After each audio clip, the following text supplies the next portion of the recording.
Nung unang panahon, mga kapatid, hallelujah, lahat ng sangkap ng ating katawan, ginagamit natin sa kasalanan.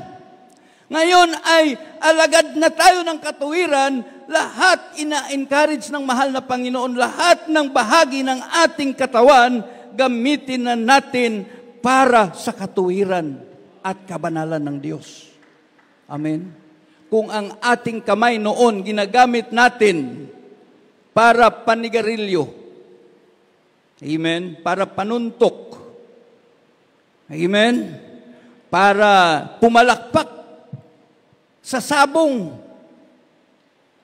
Everybody say, praise the Lord. Ang mga sabungiro noon, magsabi, praise the Lord. Salamat, walang sabungiro noon. Pero siguro, nahiya lang. Noon yun, pero ngayon hindi na. Amen? Everybody say, praise the Lord. Ginagamit natin lahat ng ating sangkap noon sa kasalanan. Kaya ngayon, nandito na tayo mga kapatid sa paglilingkod sa ating mahal na Panginoon. Gamitin na natin ang ating mga sangkap ng ating katawan para sa kapurihan ng Diyos. Amen? Kung ang ating labi ay kumakanta, mga kapatid, ng mga sanglibutan na awitin.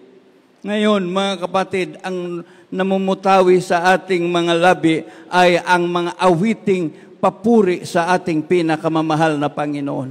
Ang mga salita natin ngayon, hallelujah, ay praise the Lord, hallelujah. Nagsishare ng salita ng Diyos. Nung una, sinishare natin ang bisyo, ang kasalanan sinishare natin. Ngayon, ang katuwiran ng mahal na Panginoon, ang kabutihan ng Diyos, isishare natin sa ating minamahal na mga kababayan. Huwag na nating gamitin ang ating mga labi para sa chismis. Amen. Nung pinangaral nung Wednesday, mga kapatid, huwag na nating gamitin ang ating mga labi sa kasalanan. Bagkus gamitin natin ang ating mga labi para pag-encourage sa ating kapwa Kristiyano upang sila'y magpatuloy sa paglilingkod sa ating pinakamamahal na Panginoon. Pag-invite og mga kalag, pagdasig sa mga backsliders. Everybody say, praise the Lord. Everybody say, praise the Lord. Praise God. Hallelujah. At sabi po dito mga kapatid, hallelujah, For when we were servants of sin, you were free from righteousness. What fruit have ye then in those things whereof ye are now ashamed? For the end of those things is death. Nung tayo ay alipin pa ng kasalanan, ang katapusan, mga kapatid, kung tayo ay namatay noon, nung nandun pa tayo sa pagkakasala, sigurado ang impyerno. Amen. Walang kalusot-lusot tayo sa banal na harapan ng ating pinakamamahal na Panginoon. Ngunit, bakit tayo nagpapatuloy doon? Dahil may pasalig ang mga relihiyon, mga kapatid, na kung mamatay ang tao, shoot sa purgatoryo, wala naman palang purgatoryo ayon sa Biblia. Daya ng kalaban. Everybody say, praise the Lord. Salamat mga kapatid sa ating pinakamamahal na Panginoon at sa ginamit niya ang ating minamahal at ginagalang ni Evangelista Wildy Estrada Almeida upang ituro ang buong katotohanan. Upang hindi tayo magsalig sa purgatoryo. Ngayong mga tao hindi muduol sa mahal na Panginoon dahil nagsalig sila sa purgatoryo. Yan ang napakalaking hadlang sa kaligtasan ng tao. Ang purgatoryo, ang prayer for the dead. Makakaligtas, akala nila maligtas sila. Pagkatapos nilang mamuhay sa kasalanan. Yun pala, anong sabi ng Biblia? For the end of those things is certain death. Kamatayan ng kaluluwa. Everybody say, praise the Lord. Ngunit salamat sa Diyos, bago dumating ang kamatayan, pinalaya tayo ng mahal na Panginoon sa pangaral ng ating minamahal at ginagalang Evangelista Wildy Estrada Almeida. Malakas na magpalakpak sa ating pinakamamahal na Panginoon. Everybody say, praise the Lord. But now being made free from sin and became the servants of God, ye have your fruit unto holiness. Ngayon tayo ay napalaya sa kasalanan at naging alipin ng Diyos, alipin ng katuwiran. Ye have your fruit. Meron na tayong bunga. Bunga ng kabanalan. Amen? Bunga ng katuwiran. Bunga ng Espiritu Santo. 9 fruits of the Spirit. And the end, everlasting life. Ang wakas ng ating paglilingkod sa ating pinakamamahal na Panginoon, ang wakas, amen, ay buhay na walang hanggang. Kaya huwag magsawa sa pagsunod sa katuwiran ng ating pinakamamahal na Panginoon. Amen. Everybody say, praise the Lord.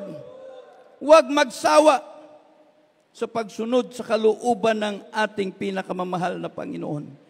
Everybody say, praise the Lord. Tulad ni Apostol Pablo, mga kapatid, patuloy siya sumusunod sa kalooban ng mahal na Panginoon. Everybody say, praise the Lord.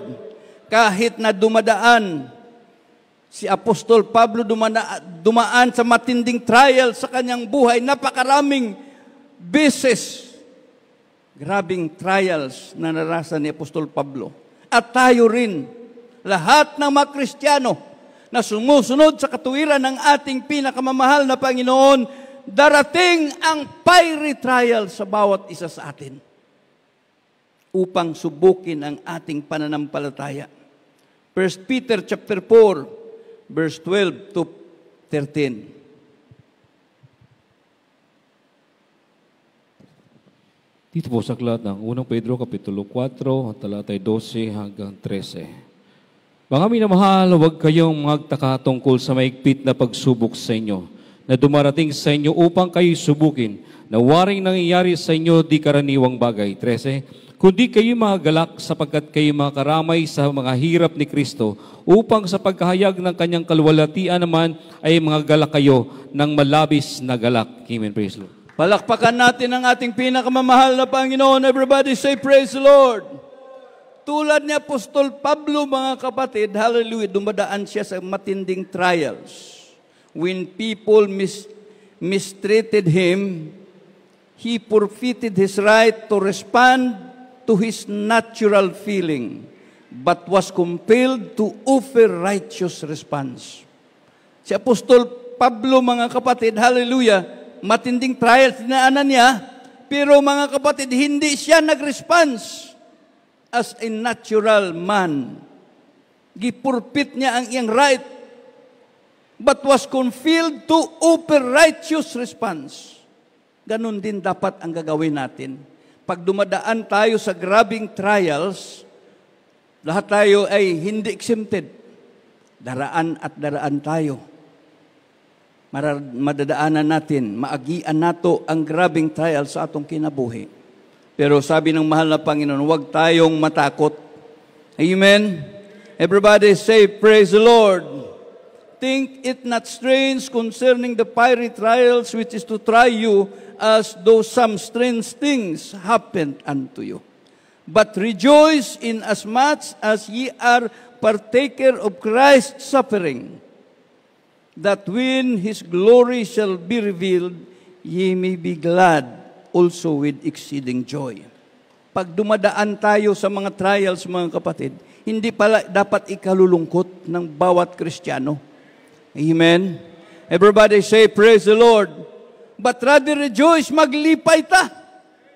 Amen? Na sinusubukan ng ating pananampalataya. Minsan sinusubukan ng ating pananampalataya sa magitan ng persecution. Amen? Kaliwat kanan na persecution. Ating mga loved ones ginagamit upang i-persecute tayo, mga kasama natin sa trabaho, mga kasama nating mga estudyante, lahat ng pumapaligid sa atin na hindi nakakaunawa ng ating paglilingkod, talagang grabing persecution ng ating mararanasan. Amen? Everybody say, praise the Lord.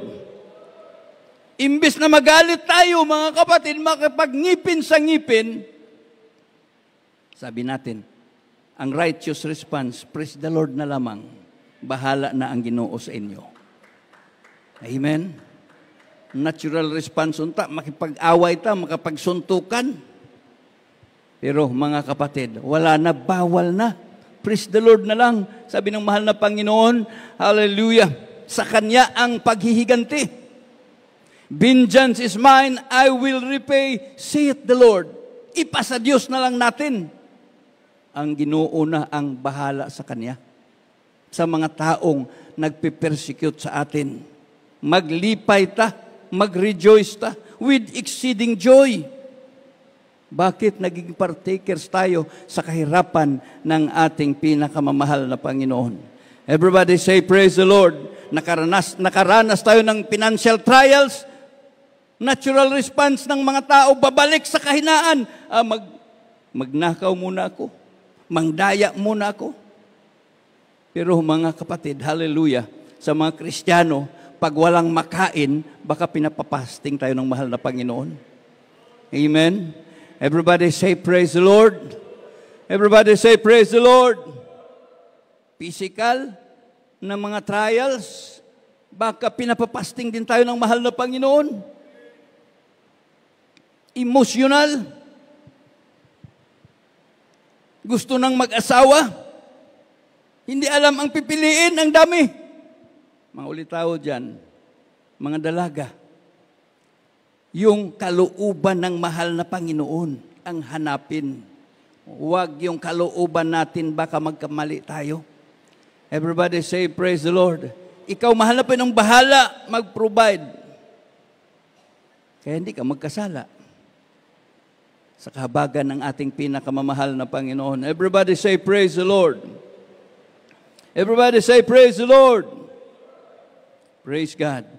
At sa bawat trials na ating dadaanan, sabi mga kapatid sa 1 Corinthians chapter 10, verse 13, ang mahal na Panginoon ang magbibigay ng kapamaraanan upang malusutan natin ang mga trials na ating dinadaanan.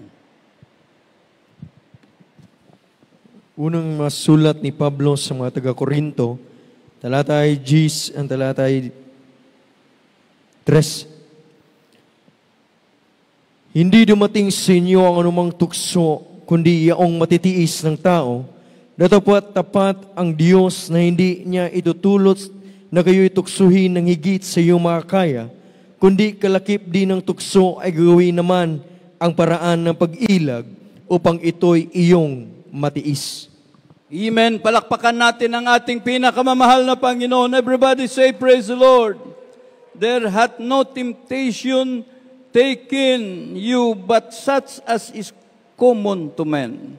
But God is faithful, who will not suffer you to be tempted above that which ye are able, but will with the temptation also make a way to escape, that ye may be able to bear it. Ang mahal na Panginoon, sa diha nandyan tayo sa gitna ng grabing pagsubok, fiery trials, temptation, ang mahal na Panginoon ang nagpo-provide. Amen? Mahal na Panginoon, ikaw mag-provide ka pamaraanan upang makalusot ako sa trials na ito. Amen? Tulungan niyo po ako, mahal na Panginoon. Lahat ng klase ng ating mga problema, indalangin natin sa ating pinakamamahal na Panginoon upang hindi tayo makagawa ng response na hindi kaaya-aya sa ating pinakamamahal na Panginoon. Bagkus tutulungan tayo ng ating dakilang Diyos. Mahal na Panginoon, tabangan mo. Baka hindi ko makaya ang trials na ito. Everybody say, praise the Lord. Ibig sabihin, kung tayo inanalangin, nandyan ang pagpakumbaba natin sa ating pinakamamahal na Panginoon. Pero kung magmamalaki tayo, trials lang yan, kayang-kaya ko yan, walang tabang sa ating mahal na Panginoon, bagsak tayo. Amen? Baka pupulutin tayo, mga kapatid. Doon balik sa sabungan. Doon balik sa presuhan. Doon balik sa nagkalain-laing mga bisyo. Pag sabihin natin, kaya natin sa ating lakas. Hindi. Hindi natin kaya kung wala ang ating pinakamamahal na Panginoon. Sa tabang ng ating pinakamamahal na Panginoon, hallelujah, makaya natin ang lahat sa pangalan ni Jesus. Pero kung wala ang tabang sa atong Ginoo, failure kitang tanan. Everybody say, praise the Lord. Praise God. Kaya mga kapatid, hallelujah, as a slave of righteousness, mga kapatid, bilang alagad ng katuwiran, we are obligated, obligasyon natin to live a holy life honoring our Master. Amen. Obligasyon pala ng bawat Kristiyano sa tulong ng ating pinakamamahal na Panginoon ang mamuhay ng may katuwiran na nagbibigay lugod, kapurihan sa ating dakilang Diyos. Palakpakan natin ang ating pinakamamahal na Panginoon. Righteous living is not an option for a Christian. Ang pamuhay ng katuwiran dili kay optional. Kung gusto lang natin o hindi, basta mamuhay lang tayo. Mamuhay tayo, hindi mga kapatid, optional. Nor it is something we must try to do over time. It is an obligation. Obligasyon natin. Ayon sa banal na salita ng Diyos, obligasyon natin dahil mga anak tayo ng Diyos, alagad ng katuwiran. Mga kapatid, obligasyon natin ang mamuhay ng may katuwiran sa banal na harapan ng ating dakilang Diyos sa tulong ng ating pinakamamahal na Panginoon. Mandatory. Ilagay natin sa ating puso't isipan na utos ng mahal na Panginoon, obligasyon, mandatory for every child of God. Mandatory talaga. Amen. Nang sumunod sa kalooban ng mahal na Panginoon, mamuhay ng may katuwiran. Kaya kung sabihin natin na optional lang, relax tayong lahat. Totoo hindi? Totoo hindi? Talagang totoo. Kaya kung sabihin natin na optional lang, ay siguro daghan sa atin ang mga bisyoso karon. Amen? Dahil ipinangaral ng ating minamahal at ginagalang ni Evangelista Wildy Estrada Almeda, obligasyon ng bawat Kristiyano mamuhay ng katuwiran, mamuhay ng may kabanalan. Kaya nandito tayo sumusunod sa kalooban ng ating pinakamamahal na Panginoon sa tabang sa atong buhi nga Diyos. Amen. Everybody say, praise the Lord. Our freedom in Christ is not a freedom to do anything we want. Ang ating kalayaan sa ating pinakamamahal na Panginoon, hindi ito kalayaan upang gawin ang lahat ng kasalanan. Bagkus, ang ating kalayaan, mga kapatid, malayang-malaya tayo sa pagsunod sa kalooban ng ating pinakamamahal na Panginoon. Everybody say, praise the Lord. Malayang-malaya tayo sumunod sa katuwiran ng ating dakilang Diyos. Something we could not do when we were in bondage to sin.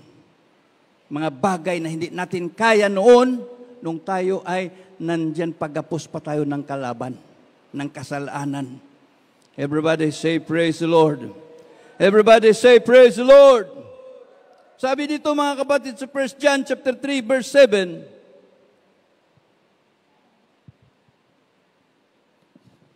ito po sa aklat ng unang 1, kapitulo 3, ang talata po ay 7. Mumuntikong mga anak, huwag kayong padaya kaninuman. Ang gumagawa ng katwiran ay matuwid, gaya niya na matuwid. Amen, praise Lord. Amen. Palakpakan natin ang ating pinakamamahal na Panginoon. Everybody say, praise the Lord. Little children, let no man deceive you. He that doeth righteousness is righteous, even as he is righteous. Mumuntik kong mga anak, huwag kayong padaya. Minsan, madaya ang kalaban. Amen. Everybody say, praise the Lord.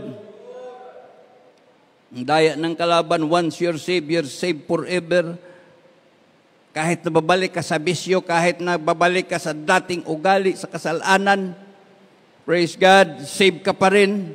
Pero sabi dito mga kapatid, he that doeth righteousness, ang gumagawa sa katuwiran, ay yun lang ang maging matuwid sa banal na harapan ng mahal na Panginoon. Kaya araw-araw gagawin natin ang katuwiran, sundin natin ang katuwiran ng Diyos na ipinapangaral ng ating minamahal at ginagalang ni Evangelista Wildy Estrada Almeda. Amen. Everybody say, praise the Lord. Upang tayo magiging matuwid sa banal na harapan ng ating pinakamamahal na Panginoong Hesus, gaya niya na matuwid, gaya ng ating dakilang Diyos na matuwid, tayo rin ay susunod sa katuwiran ng ating pinakamamahal na Panginoon. Kaya nga sabi yung palaalan ng Biblia, ang mga matuwid ay lalo pang magmakatuwid. Ang mga banal ay lalo pang magpakabanal. Bakit mga kapatid? Hallelujah! Sapagkat malapit na ang pagbabalik ng ating dakilang Diyos. Grabe na ang gira sa buong sanglibutan. Nagpipunto na mga kapatid ang nuclear war. Ang China laban sa Pilipinas, laban sa Amerika, laban sa Japan, laban sa South Korea, laban sa Asia, sa ibang bahagi ng sanglibutan, mga kapatid, nandyan din ang Russia, ang Iran. Nagpipinto na mga kapatid, napipinto na ang grabing kahirapan. Everybody say praise the Lord. Kaya wala tayong magawa, lalo pa tayong magpakatuwid sa banal na harapan ng ating dakilang Diyos. Lalo pa tayong magpakabanal upang, mga kapatid, hallelujah, sa pagtunog ng trumpeta, sa pagbabalik ng ating dakilang Diyos, masigurado natin ang ating kaligtasan. Everybody say, praise the Lord. Last na versikulo, napakarami ang benepisyo na ating matanggap pag tayo ay mamuhay ng may katuwiran. Bakit mga kapatid? Sabi dito sa 1 John chapter 3 verse 12 to 14. Last na bersikulo na ito mga kapatid. Hallelujah. 1 Peter chapter 3. Unang mga sulat ni Pedro, kapitulo 3, ang talatay 12 hanggang 14. Sapagkat ang mga mata ng Panginoon ay nasa mga matuwid, at ang kanyang mga pakinig ay sa kanilang mga daing. Ngunit ang mukha ng Panginoon ay laban sa mga nagsisigawa ng masama. At sino ang sa inyo ay aapi kung kayo'y mga malasakit sa mabuti?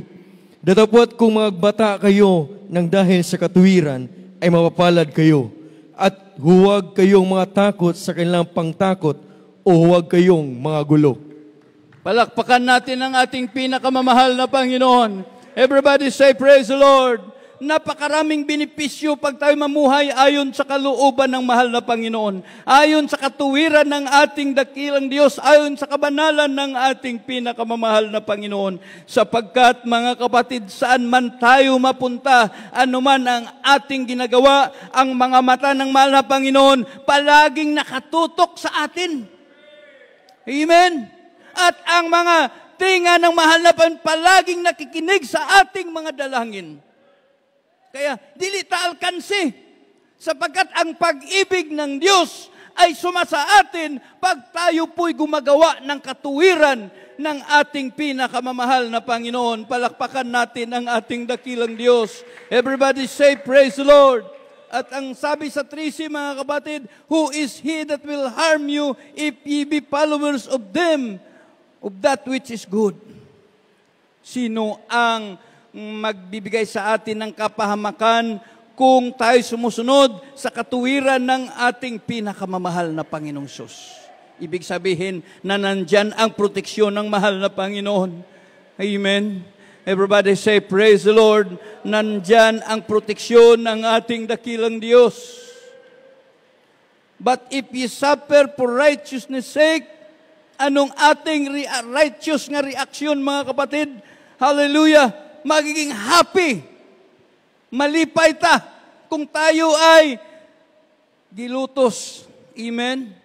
tayo ay, hallelujah, pinagtatawanan sa ating paglilingkod sa ating pinakamamahal na Panginoon. Kung tayo inuusig, hallelujah, hindi pala tayong maging malungkot, bagkus tayo ay maging maligaya, matuwa tayo. Amen? At huwag tayong matakot. Minsan tayo ay pinagbabantaan dahil sa ating pagsunod sa kalooban ng mahal na Panginoon. Kaya mga kapatid, hallelujah, ang ibang mga kapatiran natin na nakaranas ng pagbabanta ng kanilang mamahal sa buhay, ng kanilang mga silingan, minsan ay nauudlot ang paglilingkod sa ating mahal na Panginoon. Naghunong sa paglilingkod, nag-backslide. Ngunit sabi dito mga kapatid, hallelujah, be not afraid of their terror, neither be troubled. Huwag tayong matakot sa ilang mga panakot. Amen? Huwag tayong magulumihanan pag tayo ay sumusunod sa kalooban ng ating pinakamamahal na Panginoon, pag tayo ay sumusunod sa katuwiran ng ating dakilang Diyos.